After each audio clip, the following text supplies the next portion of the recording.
All right, now that Luke's here, we can begin. All right. Today is Tuesday, the 15th of March. I'm going to go over chapters 16 and 17. It will take no more than the first hour and probably less than that. Afterward, I'm going to show you the last actual assignment you're going to have in here.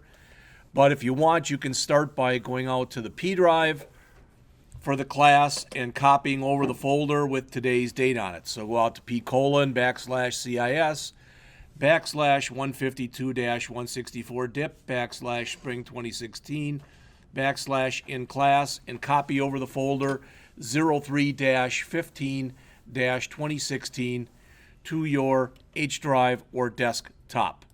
What you will find, just so you know, in that folder,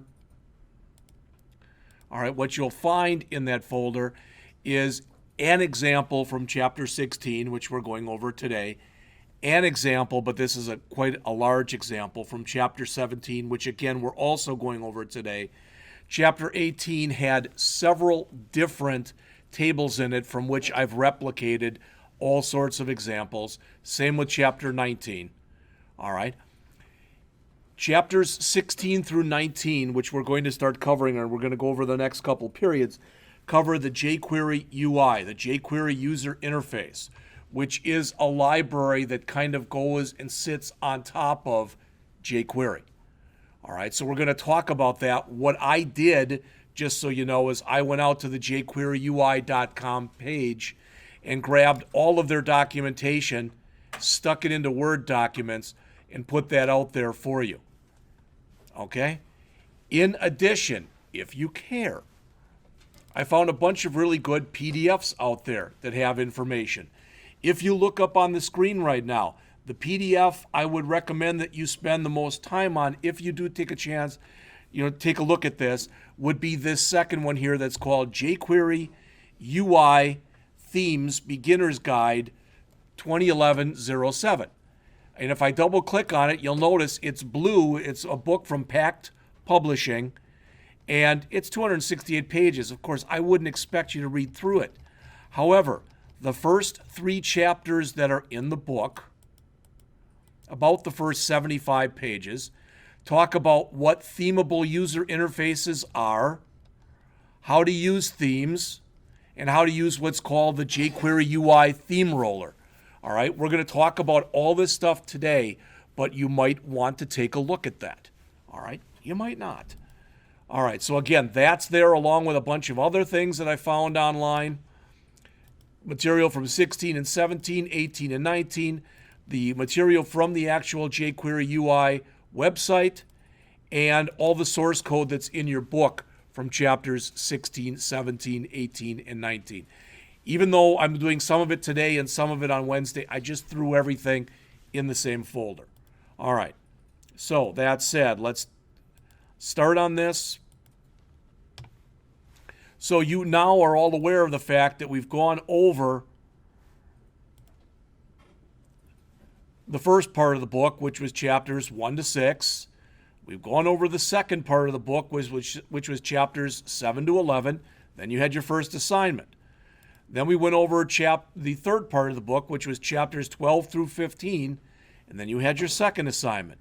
Now we're going to go over part 4 of the book, which is chapters 16, 17, 18, and 19.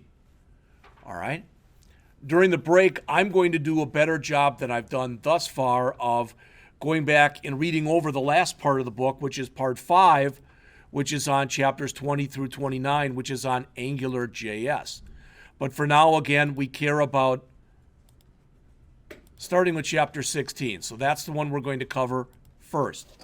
Chapter 16, because I did bring my book today. If you want to follow along that way. Oops. Great.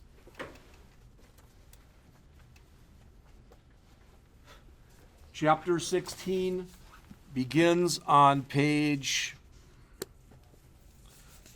457. All right, it's introducing the Jquery UI, which again is an acronym for user interface. So notice we have 5 different objectives here. You learn how to download the jQuery UI libraries and add them to your project. Learn how to create custom jQuery UI themes, and that's through using this theme roller. We'll talk about that in a minute. Talk about some of the new functionality that is provided for you with jQuery UI that's not available in just straight jQuery. Talk about some of the jQuery UI selectors, and then look at a quick example of dynamic positioning. Now, the last thing that's in there, that example of dynamic positioning, the example that I put out there on the system for this is one that I grabbed from online, but it's not a great example. All right, this is the only thing that's in here. So you say, well, big deal. Well, that's the dynamic positioning. You can move that anywhere you want. All right? So just so you see that. So that's the first thing. All right. So again, as previously mentioned, and I don't want to read you from the book, but jQuery UI is a library that goes on top of jQuery.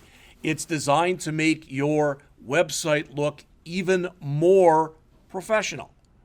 So as mentioned here, the idea is to introduce jQuery UI here and show you how it interacts with jQuery and with the website in total. jQuery UI is made up of two parts. Technically, it's three parts. When you go and download a theme from the jQuery UI or user interface, and we'll look at it in just a minute, you get a JavaScript file, you get a CSS file, and you get an images file. All right? And let me just move over there. So I'm going out to jQueryui.com. This is what it looks like, and it actually shows it in your book also. All right? Now, much of the stuff that's along the sides here, the interactions, I think that's chapter 18, and the widgets that are here and the effects, that's chapter 19, or vice versa. So we'll talk about that later. But the point is, when you go here, all right, you'll notice that there's a download button. You can download this, and you can download whatever you're interested in downloading along with this. There's also an option over here that says themes. All right? And this is what's referred to as the jQuery theme roller. And it shows you, if you go and add this stuff, this is what you're going to get.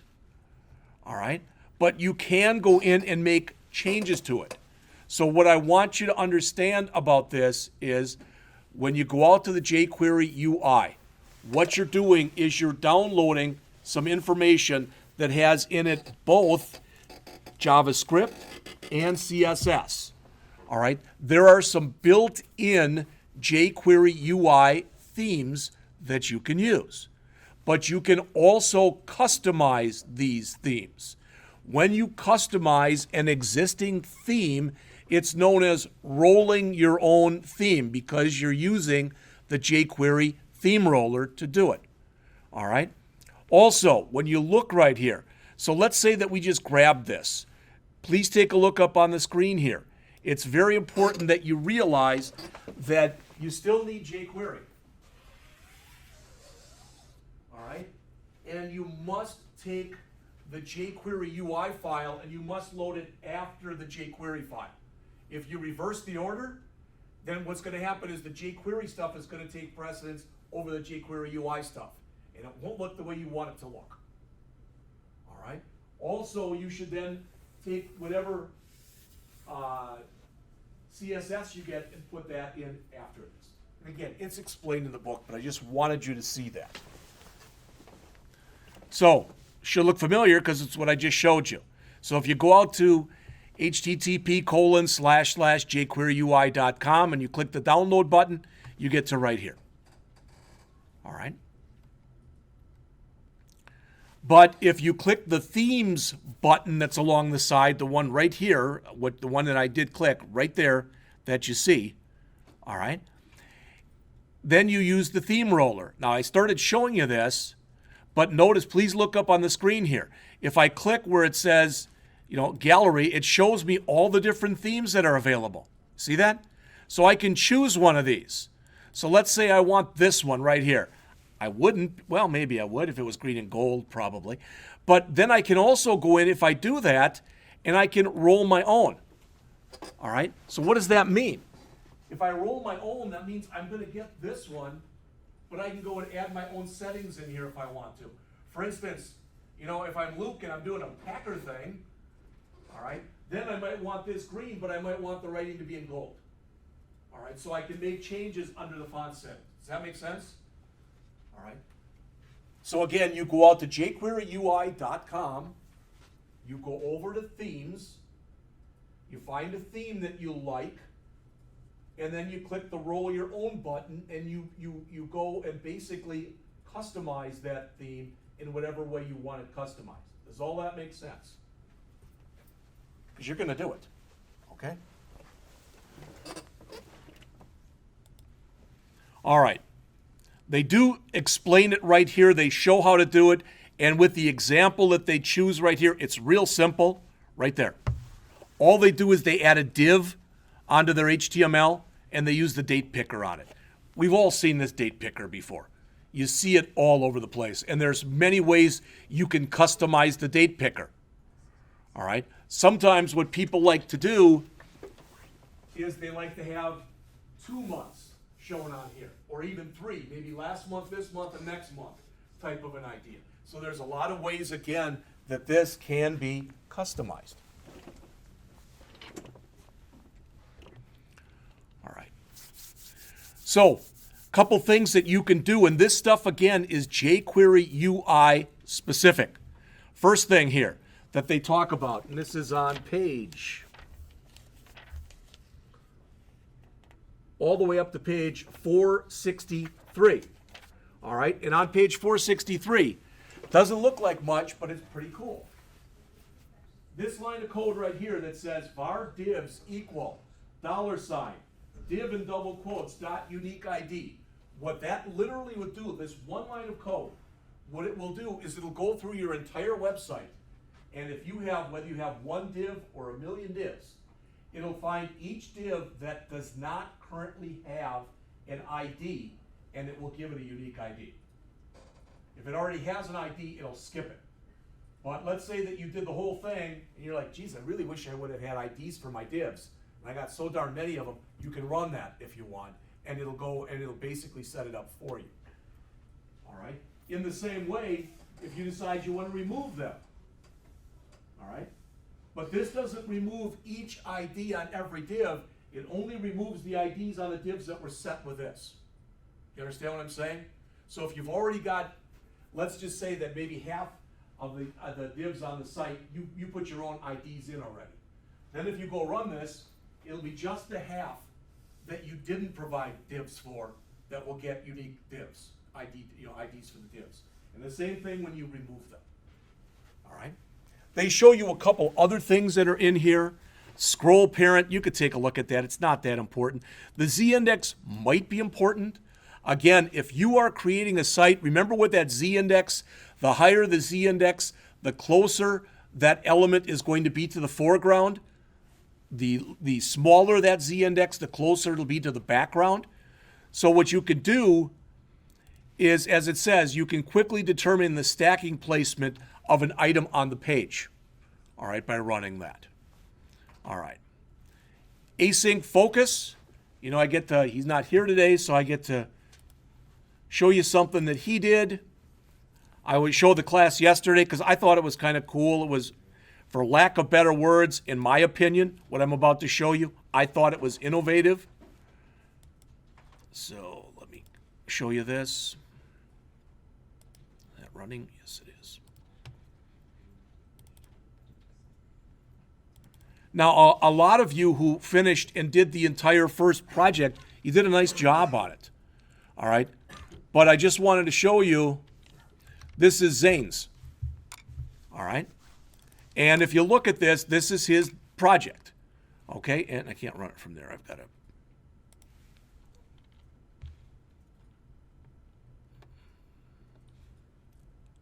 Come on.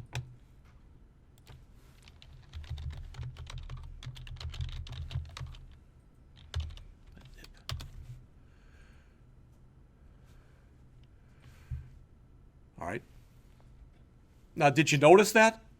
I'm going to run it again just in case you didn't.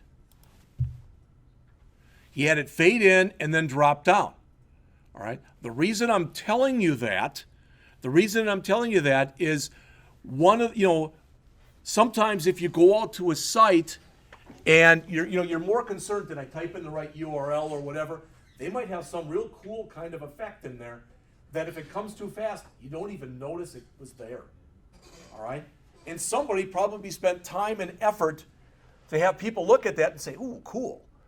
And if it shows too fast, oh, cool, but I didn't see it. And most people aren't going to go and hit a reload button just so they can see a cool effect. All right, probably a lot of them don't even know there is a button that they can click anyway. All right.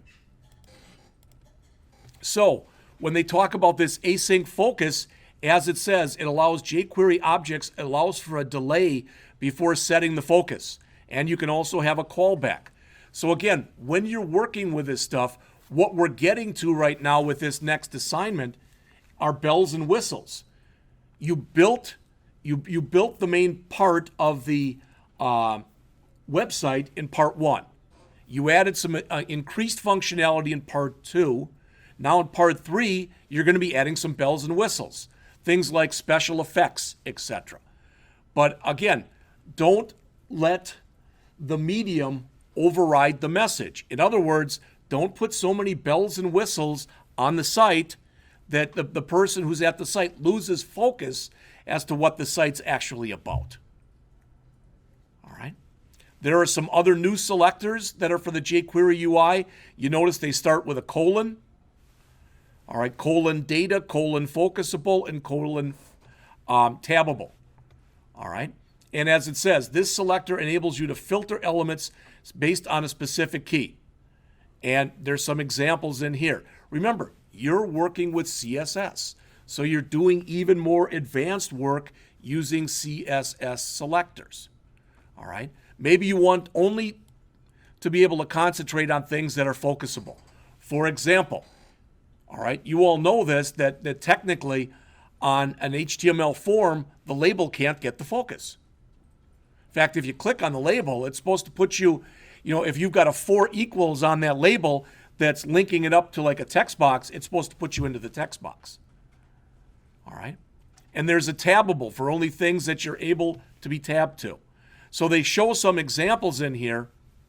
All right. And I didn't really like this one. I had some problem even getting it to run. All right. So the last part that's discussed in here is they talk about positioning UI elements with jQuery. It's the last couple pages of the chapter, and it starts on page 468. Now notice what the author says here. A great advantage that jQuery UI provides is the capability to position elements relative to other elements and handle collisions. You know now what collisions are, all right? You're not going to have a collision in your website like we had in that President's game, but the idea is the same. All right? You want your website to look professional. You don't want something to overlap with something else where it lays on top and it actually looks kind of amateurish. All right? So they talk about how you can do that in here.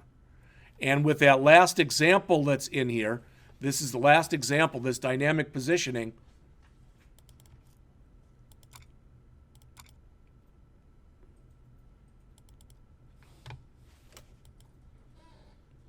It's very similar to what I just showed you on the other example where I grabbed something and moved it around. So you can dynamically position this. You have to put more code in there to make it fall.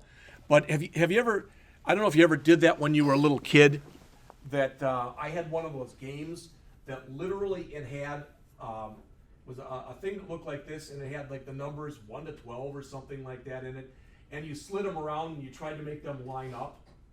You could set up something like that here if you wanted to. So you could make it a fun little page if you wanted to do something like that.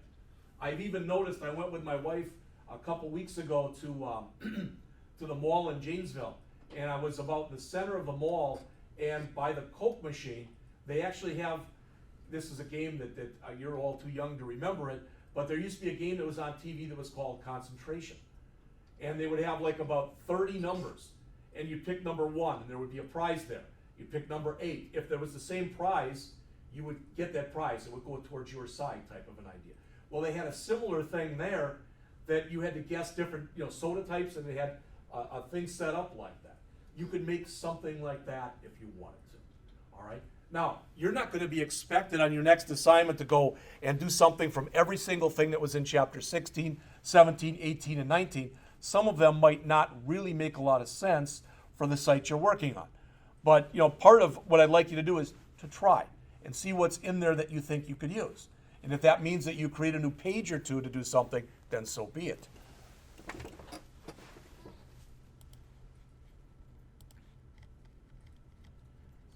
All right, that's it for chapter 16. So let's just jump right into chapter 17. Chapter 17, I want you, if you would please, to look up on the screen here. This is the thing for chapter 17 that I added. All right, I don't want the book stuff. I want what I added. And you go Jquery Ui Effects, 4K. It's not very long. In fact, if you look at it here, if I bring it up, about 130 lines. So again, like I said, it doesn't look like much. There's a boatload of stuff in this example. And what I mean is this, it takes a bit to load. Now, notice it's got blind, run effect. Is that pretty obvious what just happened with a blind effect? But let's say that I wanted to do an explode. All right? So these are examples of all the different things that you could conceivably use in your site. And again, I was talking to the class yesterday, and I wasn't trying to be funny. A couple people laughed or smiled, but it wasn't meant to be a joke. You probably wouldn't want on an Uber site, for example, you probably wouldn't want your car to explode like that. All right? But there may be something that you would want to fade in or fade out and give a special effect to. All right, pulsate. All right, just something like that you use for effect. There's like a shake, same kind of thing. Have you ever seen that one where you go to log in, and if your login is wrong or your password is wrong, you get the shake to kind of show you, and then boom, it just puts it, basically it'll put your cursor right there. All right, so those are ways in which you can use these effects.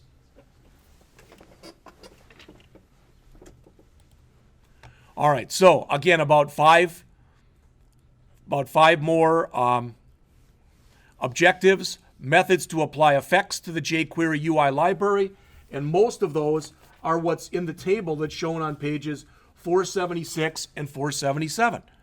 And the stuff that's in that table is what I just showed you in the example that I ran in here. Those are the examples.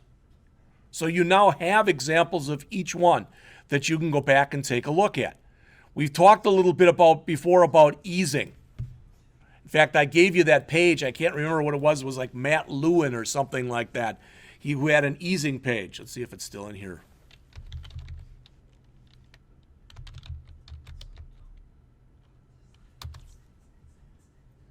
That's not right.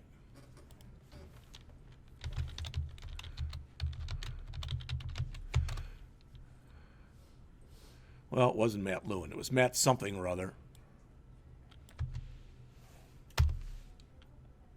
I'd have to look for it, so it's going to take too long. All right.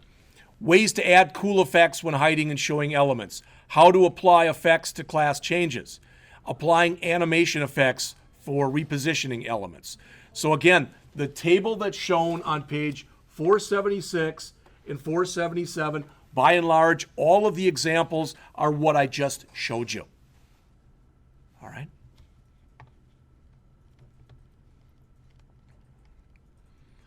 Next, they talk in here about the effect of animation easing.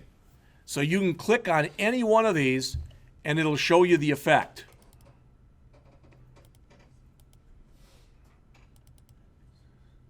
If I go out here, I guess. So there's their page for easings. All right. So they show you exactly how it'll work. Okay. Again, some of that might work well on your site. Other things might not work well on the site. All right. As far as adding some effects, we've talked about this before. So notice the following example illustrates the full syntax of applying a size effect to an element. You should try things like this. Key that in with an image. All right? This is on the bottom of page 478 and the top of page 479. All right? Now, in the code that comes with the book, all right, in the book's source for chapter 17, okay, this Jquery Effects, it brings up a bunch of images. So what? Well, notice what happens when I click each image.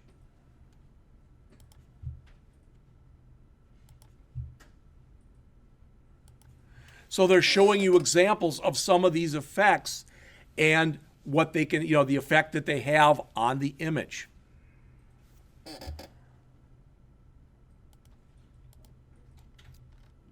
And it's not much code. There's image 3, for example. Five or six lines of code.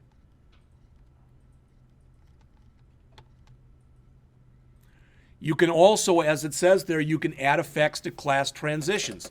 So if you go and you add a class to part of your website, maybe you want a color to change, a speed to change, maybe you're animating something, whatever, all right? You can add effects to that. So maybe if you're about to do something, you want some special effect, a pulsating or whatever type of effect. When you're adding classes, removing classes, switching, and toggling. Now, with the example that they give here, again, it's a contrived example. When you look at this, all right, now notice, for example, when I click Add Class, what happens? All right, when I click Switch Class, you may or may not have noticed it, but the type changed.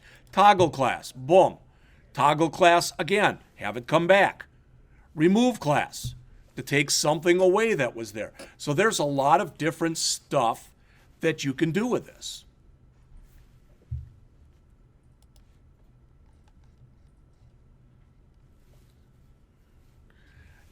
In the same way, adding effects for hiding, for showing, for toggling. And that's really the last thing that they mention in the chapter. This example, I think at least, stinks. Show fold. They're showing examples of menus. Show scale. Toggle blind. Again, in the right circumstance, you might be able to use that, or you might not want to use that. All right? This last example just literally has this stuff with it. Okay? As it says, the ball moves around and eventually it explodes when it hits the needle. It's supposed to be like a balloon and you're popping it. And that's it. So if you look up on the screen here, I'll be done in just a couple minutes. But if you look up on the screen here, the stuff that I'm showing you now, everything I've gone through today is all already out on the P drive and should be out on Blackboard. But if I go out here, Homeworks, Part 3. Notice it's not due till almost the end of April. You have more than a month. From Chapter 16, I'd like you to go out to the Jquery Ui theme roller and try to roll your own website theme. Remember what this is going to do. It's going to change colors, font colors, background colors, etc.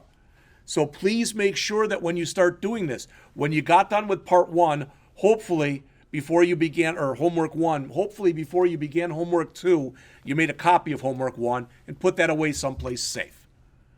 So when you're done with Part 2, hopefully you make a copy of that, put it away someplace safe, and then start with Part 3. All right? So you should roll your own theme, and if possible, you can use that should have said colon data, colon focusable or colon tabbable. All right? From Chapter 17, which we've just discussed, so you'll notice again, if I click here, I go right to the theme roller. If I go here, I go to the UI Effects page. All right? So that's what we should be doing from Chapter 17 that we just went over. Next week, on Thursday, we're going to go over Chapters 18 and 19. Chapter 18 are on some of the Jquery widget options. So if I click the link, That's what the chapter's on. The draggable options, the droppable options, the resizable options, the selectable options, and the sortable options. Literally all the examples that I put in here were taken from here because they give you the example and they show you the source. I put that out there for you. All right. And then finally from chapter 19, which again we'll go over on Wednesday, as many of the following jQuery components as you can find.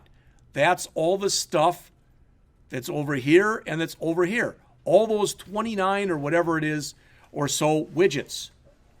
Okay? But if I go over to Jquery UI and I go over to the demos page, they've got examples of each thing there that's discussed in chapter 19. So I don't know how to make an accordion. All right? Well, now you do. Okay? Now, autocomplete. I was asked this, somebody asked me about this yesterday. So let's say I come in here and I type in a B. So notice what it gives me. There's a list of programming languages that have a B in them. If you want to, what you can do, I'd like you to try an autocomplete. And what I'm about to tell you, bless you, is not hard. But what you can do is you can remove, remember earlier where we put in the list of radio buttons and you had Monroe and Milton and Central Campus, etc. You can go back if you want to, change that to a text field and use an autocomplete with it. So if I type in an M, it'll show me both Milton and it'll show me Monroe. Just so you get an example of working with this stuff. All right? So try to use as many of the things that are in here as you can. If possible, even try to add a custom jQuery widget. The example they show in here is kind of stupid, but notice if I click in here under the color me, if I click change, you can see what happens. I can work my way through a gamut here of colors. If I click over here, same kind of thing is happening. Over here, same kind of thing is happening. I can tell it to disable that stuff.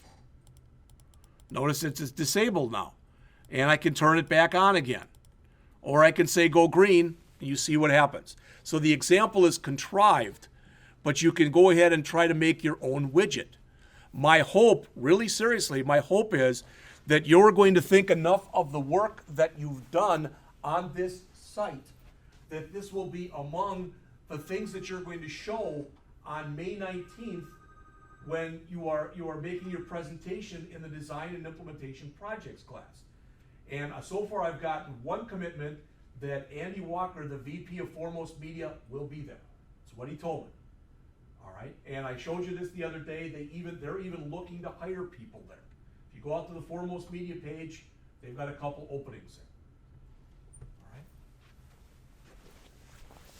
All right. So, might sound like a lot, but the good news is when you look in here, also change all of your HTML files the way I did it, so they all have a PHP extension. All right, so you're going to have to move this under htdocs. Ideally, you're going to have a single header file and a single footer file that you'll be able to add at the beginning and end of each page. All right, now the next 3 weeks in here are going to be lab after Wednesday. So the 3 weeks after you come back, which is the week of the 29th, the week of the 7th, and the week of the 5th, and the week of the 12th. So you're going to have 6 straight periods. Plus half a period today, plus half a period on Wednesday. All right? As it says, please try to catch up as soon as possible if you're behind.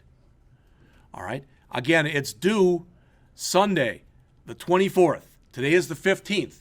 Do the math. There's 16 more days in this month. And if I add 24 to that, that's 40. That's almost, 6 weeks away. So that should give you plenty of time to do this and make it look as professional as possible. Questions? All right, so you got the rest of the period to work on whatever.